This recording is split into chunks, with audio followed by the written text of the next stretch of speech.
성경 말씀은 사사기 16장 15절부터 22절 말씀입니다.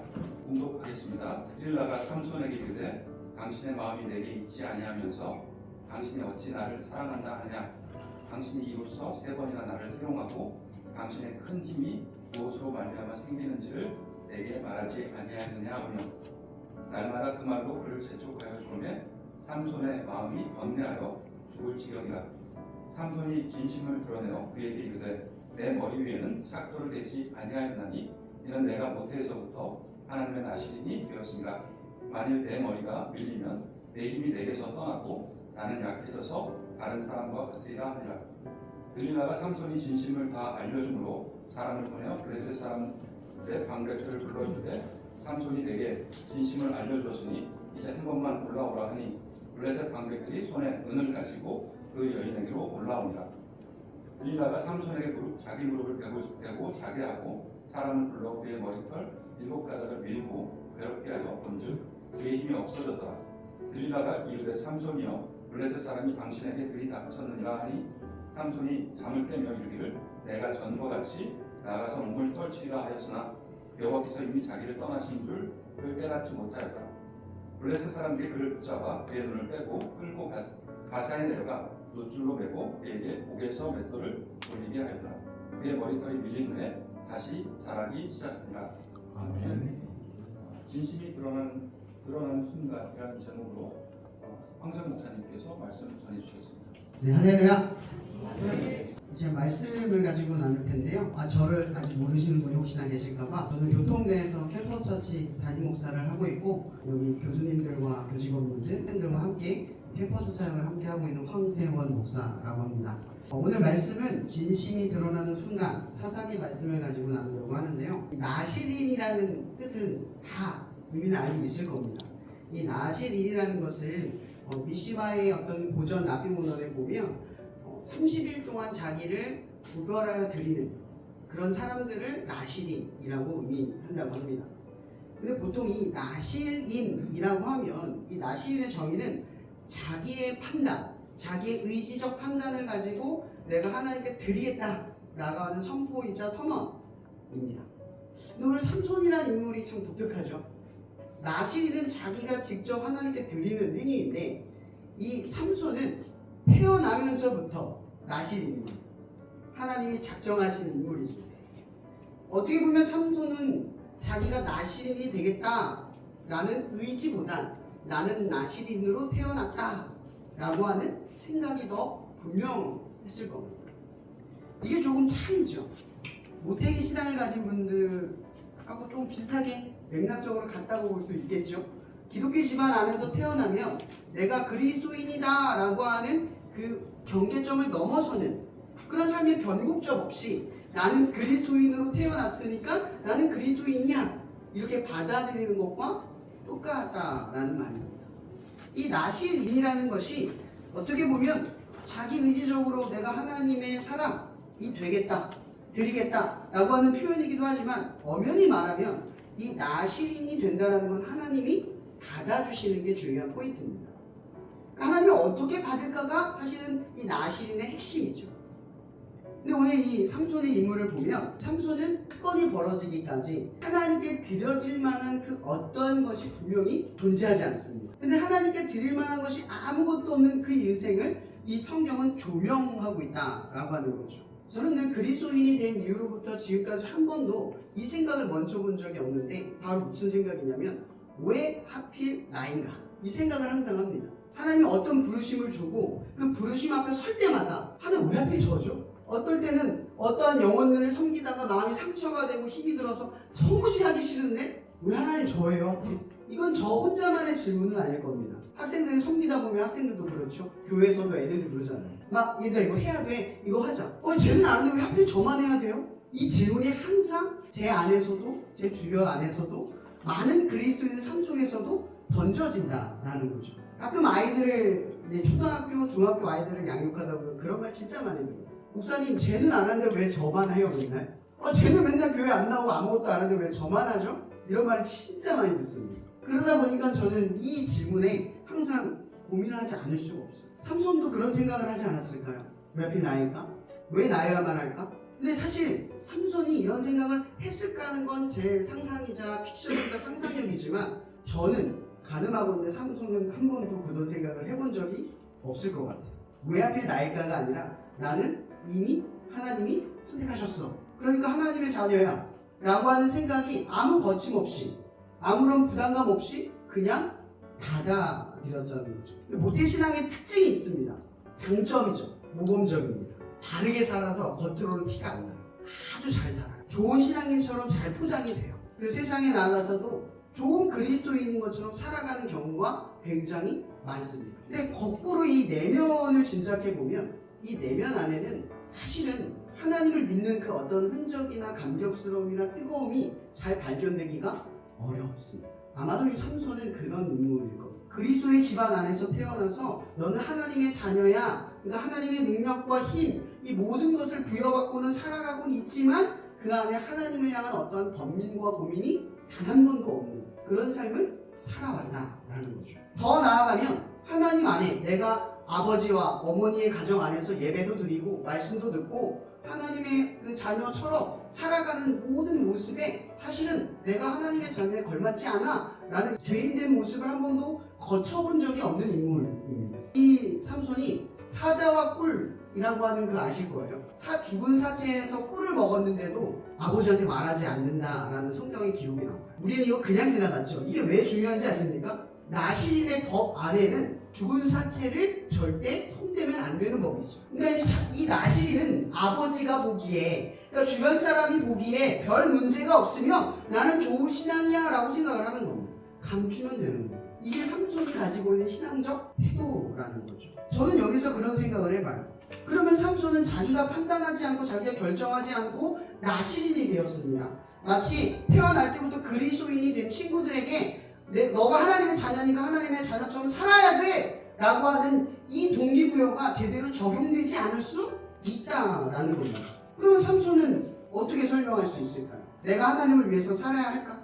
살아야 하나? 강력한 동기가 없는 이 삼손에게 나는 그리스도인이야, 나는 나신이야 라고 하는 이 정체성이 발휘가 될 수 있느냐라는 겁니다. 전혀 안 되겠죠. 근데 하나님이 그런 삼손을 선택하고 그런 삼손을 불렀습니다. 근데 우리는 여기서 중요한 하나님의 서사를 보지 못합니다. 그리고 사사기는 사사들의 이야기죠. 영웅들의 이야기라는 얘기입니다. 사사기에 수많은 영웅들이 등장을 하지만 사사기 21장 25절 그 맨 마지막 구절에 뭐라고 이 사사기를 정의내린지 아시죠? 그때죠. 이스라엘 왕이 없으므로 각자의 옳은 소견대로 행했더라. 이게 사사기의 결론입니다. 수많은 영웅들의 서사들이 이 사사기 안에 가득 들어있지만 결국은 이스라엘은 바뀌지 못했다. 구원받지 못했다. 라는 거죠. 그 땅을 정복하지 못했다. 성공하지 못했다. 결국은 그렇게 되었다라는 이야기. 그 이야기로 결론이 끝입니다. 사실은 이 사사기는 하나님의 서사죠. 영웅들의 이야기가 핵심이 아닙니다. 그러한 영웅들을 붙든 거예요. 제가 최근에 어떤 새신자분 그 성경 공부하는데 사사기를 넘어가는데 그 새신자분 저한테 뭐라고 질문하는지 아세요? 목사님, 아니 사사기의 영웅들은 하나님께 선택받을 만한 어떠한 근거도 느껴지지 않는데 왜 선택받는 거죠? 여러분 생각해 보신 적 있나요? 가만히 보면 사사기에 있는 영웅들은 선택받을 만한 어떠한 조건과 자격이 하나도 느껴지지 않습니다. 근데 그들을 통하여 하나님이 계속해서 어떠한 역사를 일으킵니다. 근데 우리는 여기서 포커스를 잘못 잡고 있는 거죠. 중요한 건 그들이 선택받은 이유와 자격을 찾는 게 아니라 하나님이 그들에게 어떤 이유와 조건들을 찾았냐는 거죠. 중요한 건 하나님의 선택이지 영웅들이 아니라는 거죠. 삼손의 서사가 중요한 게 아니라 하나님의 서사가 그 영웅들을 통해 무언가를 일으키려 하고 있다라는 사실이죠. 사실 가장 큰 핵심은 이겁니다. 하나님이 삼손을 선택한 게 아니라는 거죠. 그럼 누굴 선택했느냐? 성경에 하나님의 사자를 만난 인물이 누구죠? 삼손 이전에 아십니까? 마노아, 그의 아버지 마노아 그리고 그의 아내가 하나님의 사자를 만납니다. 그러면 하나님은 삼손을 선택한 걸까요? 아니면 마노아와 그 아내를 선택한 걸까요? 중요한 건 이겁니다. 하나님은 마노아와 그의 아내를 선택한 거죠. 그들의 가정에 삼손을 준 거죠. 이런 신명기 말씀에 보면 우리가 다 읽지 않았지만 신명기 말씀에 31장 20절에서 20절에 뭐라고 되어 있냐면 나는 내가 맹세한 땅으로 그들을 인도하여 드리기 전에 오늘 나는 그들이 생각하는 바를 아노라 이런 말을 하시는데 뭐냐면 그의 자손 너희들이 날 잊을 거야. 배부르고 따시면 나 잊을 거야. 이런 말씀을 신명기에서 하십니다. 땅을 들어가기도 전에. 근데 신명기에서 3번이나 언급하는 게 있는데 그게 뭔지 아십니까? 자녀들에게 가르치라. 그걸 3번이나 신명기에서 언급합니다. 이렇게 될 걸 알고 있었기 때문에. 그래서 가르치라라고 명령을 합니다. 그러니까 마노아와 그의 아내의 사명은 뭐죠? 삼손을 가르치라. 그것이 삼손의 사명을 일깨우는 겁니다. 그럼 우리는 삼손의 대단한 막강한 힘과 능력에 초점을 두고 있느라 그 삼손을 길러낸, 그 삼손이 역전을 일궈낼 수 있게 만든 마노아와 그의 아내의 신앙, 그걸 놓치고 있다는 거죠. 왜냐하면 우리는 항상 삶의 포커스를 어디에 두냐? 능력에 두기 때문이죠. 힘의 논리에 두고 있어. 힘으로 뭔가를 바꾸기만을 바라고 있죠. 근데 하나님의 서사는 힘과 능력으로 세상을 바꾸는 서사가 아니라 가르치고 지키게 합니다. 보이지 않는 것 가운데 한 영혼을 길러내는 것에 하나님의 서사가 숨겨져 있다. 그럼 사무엘상의 사무엘의 주인공 여호와의 등불이 꺼졌답니다. 꺼지지 않았답니다. 그 꺼지지 않은 그 가운데에, 그 꺼지지 않는 심지 가운데 있었던 인물이 사무엘입니다. 한 영혼.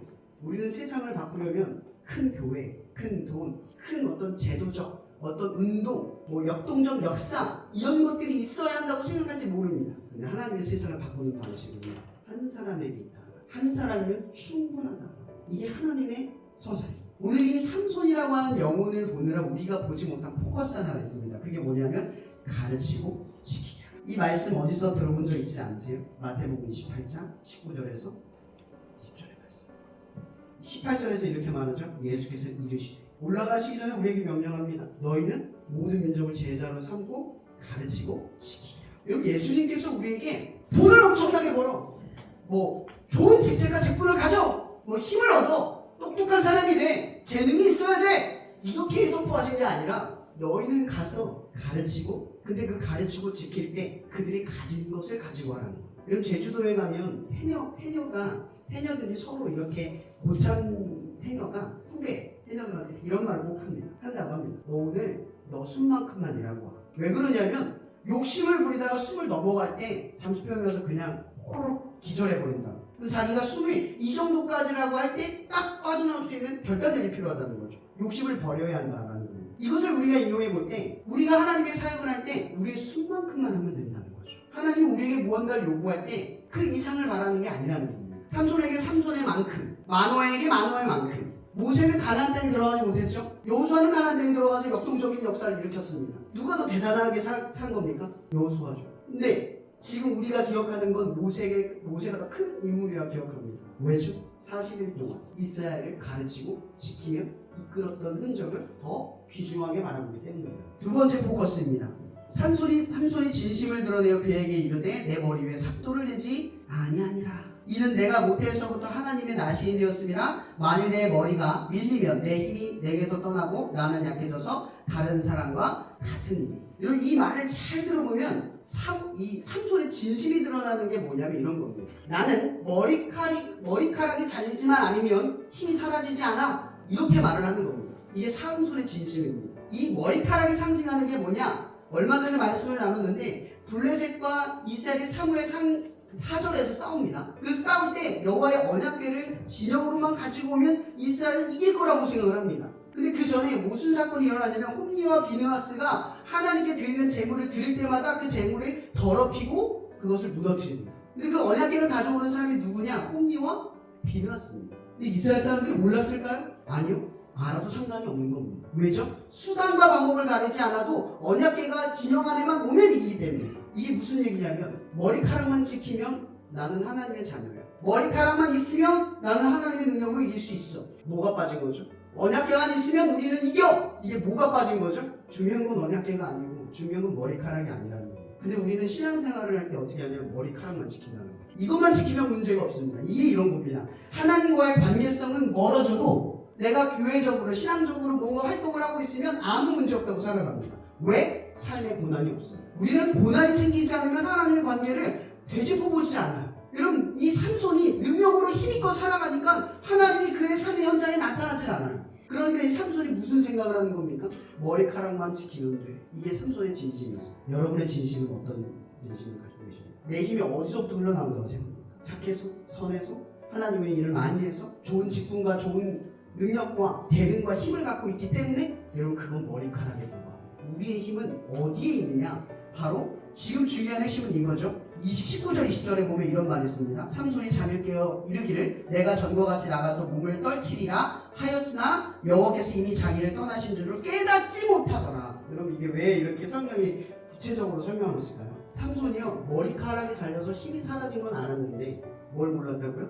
그 순간에도 여호와가 나를 떠났다는 사실에 자각이 없었다. 이게 얼마나 무서운 말인지 아십니까? 그러면 삼손은 어떤 인생을 살았냐? 능력과 힘, 재능을 발휘하며 하나님의 영광을 위해서 무언가를 하는 것처럼 보였지만 하나님과 동행하는 삶에 익숙함이 전혀 없었다. 이건 겁니다. 떠난 지조차 감각이 없었다는 겁니다. 하나님 안에 있고 하나님 안에 거하고 그의 일을 하고 있지만 하나님과의 어떤 구체적인 이 연결고리가 하나도 없는 상태로 지금까지 아무 문제 없이 잘 살았다는 겁니다. 여러분 그리스도인에게 가장 무서운 게 이겁니다. 하나님 없이 너무 잘 사는 거. 하나님 없이 잘 살면 하나님이 필요 없는 인생이 되거든요. 무감각해지는 순간 우리는 다윗처럼 무너질 수 있다는 사실을 자각해야 합니다. 이게 두 번째 포커스입니다. 그래서 삼손이 진심이 드러납니다. 하나님 없어도 능력만 있으면 지금까지는 삼손이 반성을 했을까요? 아직도 모른다는 거예요. 마지막 세 번째 포커스입니다. 22절 마지막이죠. 그의 머리털이 밀린 후에 다시 자라나기 시작하니라. 여러분 여기서 우리가 중요한 말씀이 이거예요.